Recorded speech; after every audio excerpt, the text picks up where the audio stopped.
வணக்கம். அதிகாரம் 55 செங்கோன்மை. குறள் எண் 543. அந்தணர் நூற்கும் அறத்திற்கும் ஆதியாய் நின்றது மன்னவன் கோல். இந்த குறள் என்ன சொல்ல வர்றாங்கன்னு பார்க்கலாம். அந்தணர் அப்படின்னா அந்தணர்,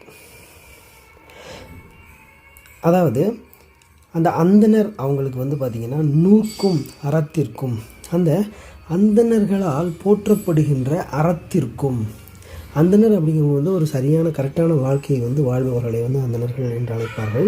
அந்த அந்தணர்கள் போற்றக்கூடிய அந்த அறத்திற்கும், அறம்னா எது சரி எது தவறு என்று பகுத்தறிந்து பார்த்து வாழக்கூடிய ஒரு வாழ்க்கை, அதற்கு ஆதியாய் நின்றது, அதற்கு அடிப்படையாக அமைந்தது எது எனில், அதை தான் அடுத்து சொல்கிறாங்க, மன்னவன் கோல். அரசனுடைய செங்கோல் ஆனது அதுவே அடிப்படையாக அவர்கள் வாழ்கின்ற வாழ்க்கைக்கு ஒரு அடிப்படையாக அமைந்திருக்கும்னு சொல்கிறாங்க.